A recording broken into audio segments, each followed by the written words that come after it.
செங்கல்பட்டு மாவட்டம் பரனூரில் உள்ள சுங்கச்சாவடி அகற்றப்பட்டது.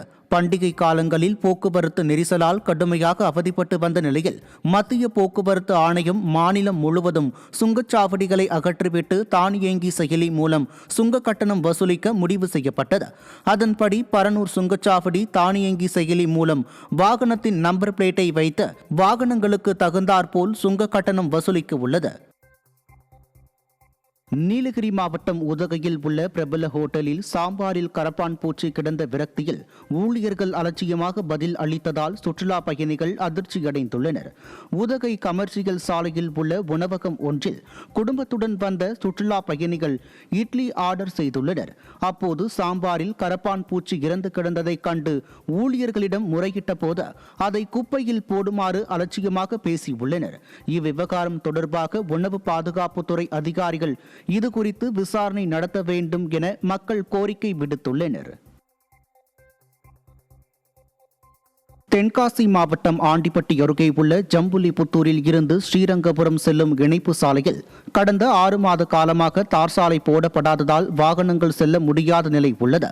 விவசாயிகள் மற்றும் பொதுமக்கள் பயன்பெறும் வகையில் 1,22 லட்சம் ரூபாய் மதிப்பீட்டில் தார் சாலை போடுவதற்கு நிதி ஒதுக்கீடு செய்யப்பட்டதில் சாலை பணி முழுமை பெறாமல் உள்ளது. இதனால் கடும் அவதி வரும் பொதுமக்கள் ஊராட்சி நிர்வாகம் உரிய நடவடிக்கை எடுக்க வேண்டும் என வலியுறுத்தினர். திருவண்ணாமலையில் கிரிவலம் வரும் பக்தர்களிடம் செல்போன் மற்றும் மணி பர்ஸ் திருட்டு அதிகரித்து உள்ளது. ராஜகோபுரம் முன்பு 10 நிமிடத்தில் 3 மணி பர்சுகளை திருடர்கள் திருடிவிட்டு அதில் இருந்த பணம் உள்ளிட்டவைகளை எடுத்துக்கொண்டு மணி பர்ஸை கீழே போட்டுள்ளனர். இதேபோல் பெண்களின் கட்டப்பையை கோடு போல் கத்தியால் கிழித்தும் மணி பர்ஸ் மற்றும் செல்போன், ஏடிஎம் கார்டுகளை உள்ளிட்டவைகளை திருடர்கள் திருடியது தெரிய வந்தது. இதனால் கிரிவலம் வரும் ஆன்மீக பக்தர்கள் திருவண்ணாமலையில் அதிகரித்து வரும் திருட்டு சம்பவங்களால் அதிர்ச்சியடைந்துள்ளனர். கள்ளக்குறிச்சி மாவட்டம் தியாகதுருகம் அருகே குலதெய்வ கோவில் நிலத்தை தனிநபர் ஆக்கிரமிக்க முயல்வதாக கூறி மாவட்ட ஆட்சியர் அலுவலகத்தில் பொதுமக்கள் மனு அளித்துள்ளனர். நாகலூர் கிராமத்தில் வசிக்கும் மக்கள் அங்குள்ள மதுரை வீரன் கோவில் வளாகத்தில் உள்ள 10 சென்ட் காலி இடத்தில் கோவிலை விரிவுபடுத்த திட்டமிட்டுள்ளனர். இந்நிலையில் அந்த இடத்தை சிலர் ஆக்கிரமிக்க முயல்வதாகவும் அதனை தடுத்து நிறுத்தி கட்டுமான பணிகளுக்கு உரிய பாதுகாப்பு வழங்க வேண்டும் என ஆட்சியருக்கு பொதுமக்கள் கோரிக்கை விடுத்துள்ளனர். தஞ்சாவூர் மாவட்டம் கும்பகோணம் அருகே பழவத்தான் கட்டளை ஊராட்சி பகுதியில் இறைச்சி கழிவுகள் கொட்டப்படுவது தொடர்பாக பொதுமக்கள் மண்டியிட்டு மனு அளித்தனர். கட்டளை மற்றும் ஐயாவாடி பகுதி சாலையோர பாசன வாய்க்காலில் மாநகராட்சி கழிவுநீர் கோழி இறைச்சி கழிவுகள் கொட்டப்படுவதால் கடும் சுகாதார சீர்கேடு ஏற்பட்டுள்ளது. இதுகுறித்து புகார் அளித்தும் நடவடிக்கை எடுக்காத நிலையில் அந்த பகுதி மக்கள் வட்டார வளர்ச்சி அலுவலரிடம் மண்டியிட்டு வந்து புகார் மனு அளித்தனர். அதிகாரிகள் நடவடிக்கை எடுக்கவில்லை எனில் உண்ணாவிரத போராட்டத்தில் ஈடுபட போவதாகவும் பொதுமக்கள் எச்சரித்தனர். காஞ்சிபுரம் மாவட்ட ஆட்சியர் அலுவலகத்தில் நடைபெற்ற குறைதீர்க்கும் கூட்டத்தில் பயிர்க்கடன் தள்ளுபடி செய்யக்கோரி விவசாயிகள் வெளிநடப்பு செய்ததால் பரபரப்பு ஏற்பட்டது.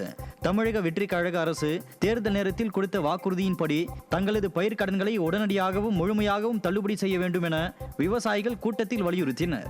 ஆனால் தங்களது கோரிக்கைக்கு அதிகாரிகளிடமிருந்து முறையான பதில் கிடைக்காததால் அதிருப்தியடைந்த விவசாயிகள் கூட்டத்தை புறக்கணித்து அரசுக்கு எதிராக முழக்கமிட்டபடி வெளியேறினர்.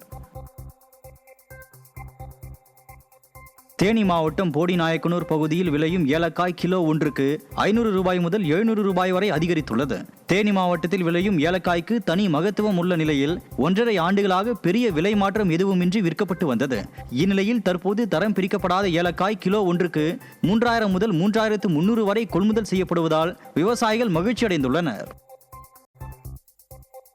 திண்டுக்கல் மாவட்டம் பழனி தண்டாயுதபாணி சுவாமி திருக்கோவில் உண்டியில் காணிக்கையாக 1,45,575 ரூபாய் ரொக்கப்பணம் வசூலாகியுள்ளது. கோவில் நிர்வாகத்தின் மேற்பார்வையில் நடைபெற்ற இந்த ஒண்டியில் காணிக்கை எண்ணிக்கையில் ரொக்கப்பணத்தை தவிர்த்து 187 கிராம் தங்கமும் 4035 கிராம் வெள்ளியும் 255 வெளிநாட்டு நாணயங்களும் காணிக்கையாக கிடைத்துள்ளன. இப்பணியில் வங்கி ஊழியர்கள், கல்லூரி மற்றும் நாதஸ்வர பள்ளி மாணவர்கள் என ஏராளமானோர் பங்கேற்றனர். திண்டுக்கல் மாவட்டம் வேடச்சந்தூர் அருகே விபத்தில் உயிரிழந்த இளம்பெண்ணுக்கு எதிராக தவறாக வழக்கு பதிவு செய்ததில் இறந்தவரின் உறவினர்கள் சாலை மறியலில் ஈடுபட்டனர். 25 வயது கிரிஜா என்ற பெண் மொகுபித்தம்பட்டி அருகே விபத்தில் பலத்த காயமடைந்து உயிரிழந்தார். இந்நிலையில் விபத்து நடந்த இடத்தில் தனியார் பள்ளி வாகனம் மற்றும் டவேரா கார் இருந்ததாக புகார் தெரிவித்ததில் வாகனம் எதுவுமில்லை என வழக்கு பதிவு செய்யப்பட்டது. இதனால் விபத்து ஏற்படுத்திய வாகனங்களை கண்டுபிடிக்க கோரி இறந்தவரின் உறவினர்கள் சாலை மறியலில் ஈடுபட்டனர். பஸ்ஸும் அடிச்சிருக்கு, கார் அடிச்சு பறந்து அஞ்சு அடிக்கு மேலே போய் தாண்டி விழுந்திருக்காங்க. விழுந்து அங்கனே பாட் அவுட் ஆயிருக்காங்க. யாருமே வந்து தூக்கவும் இல்லை. இப்போ நேற்று 5 மணிக்கு சேர்த்தாங்க. இன்னும் வந்து யாருமே கேட்கல. கேட்டால் அவங்களாம் விழுந்தேன்னு சொல்கிறாங்க. இது என்ன நியாயம்? அந்த பிள்ளைக்கு என்ன தெரியும்? 2.5 வயசு தான் ஆகுது.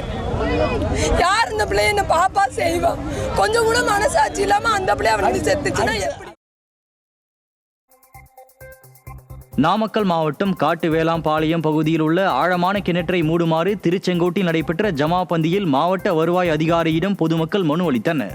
நீரேற்று பாசன விவசாயிகள் சங்கம் சார்பாக அகலமான கிணறு வெட்ட முற்பட்டு வெடிகள் வைத்ததில் அருகில் இருந்த வீடுகளில் விரிசல் ஏற்பட்டதோடு வீடுகளில் உள்ள போர்வெல் மற்றும் கிணறுகளிலும் தண்ணீர் வற்றியது. இதனால் ஆழமான கிணற்றை மூடுமாறு மனு அளித்த பொதுமக்கள் தவறும் பட்சத்தில் கிணற்றில் இறங்கி உயிரை மாய்த்துக் கொள்வதை தவிர வேறு வழியில்லை என்றும் வேதனை தெரிவித்தனர். தருமபுரி மாவட்டம் பாலக்கோடு அருகே உள்ள அரசு தொடக்கப்பள்ளியில் குடிநீர் விளையாட்டு மைதானம் இல்லாததால் மாணவர்கள் அவதியடைந்துள்ளனர். நல்லூர் ஊராட்சி எருதுகூடஹள்ளி கிராமத்தில் உள்ள அரசு தொடக்கப்பள்ளியில் குடிநீர் மற்றும் கழிவறைக்கு தண்ணீர் இல்லாததால் நீண்ட தூரம் சென்று விவசாய கிணற்றில் தண்ணீர் எடுத்து வந்து பயன்படுத்தும் நிலை உள்ளது. இதுகுறித்து ஊராட்சி செயலாளர் வட்டார வளர்ச்சி அலுவலகத்தில் புகார் அளித்தால் போதிய நிதி இல்லை என்று அலட்சியமாக பதில் கூறுவதாக குற்றச்சாட்டு எழுந்துள்ளது. கரூர் மாவட்டம் குளித்தலையில் விபத்தில் உயிரிழந்த பெண்ணுக்கு இழப்பீட்டுத் தொகை 20,000 வழங்காததால் அரசு பேருந்து ஜப்தி செய்யப்பட்டது. கடந்த 2008ஆம் ஆண்டு அரசு பேருந்தும் தனியார் பேருந்தும் மோதியதில் மஞ்சுளா என்பவர் உயிரிழந்தார். இது தொடர்பான வழக்கில் 2,60,000 ரூபாய் செலுத்த வேண்டும் என நீதிமன்றம் உத்தரவு பிறப்பித்த நிலையில் 2,40,000 மட்டுமே கொடுக்கப்பட்டிருந்தது. இதைத் தொடர்ந்து நடைபெற்ற வழக்கில் வட்டியுடன் சேர்த்து 29,000 ரூபாய் செலுத்தாமல் இருந்ததில் அரசு பேருந்து ஜப்தி செய்யப்பட்டு நீதிமன்ற வளாகம் முன்பு நிறுத்தி வைக்கப்பட்டது.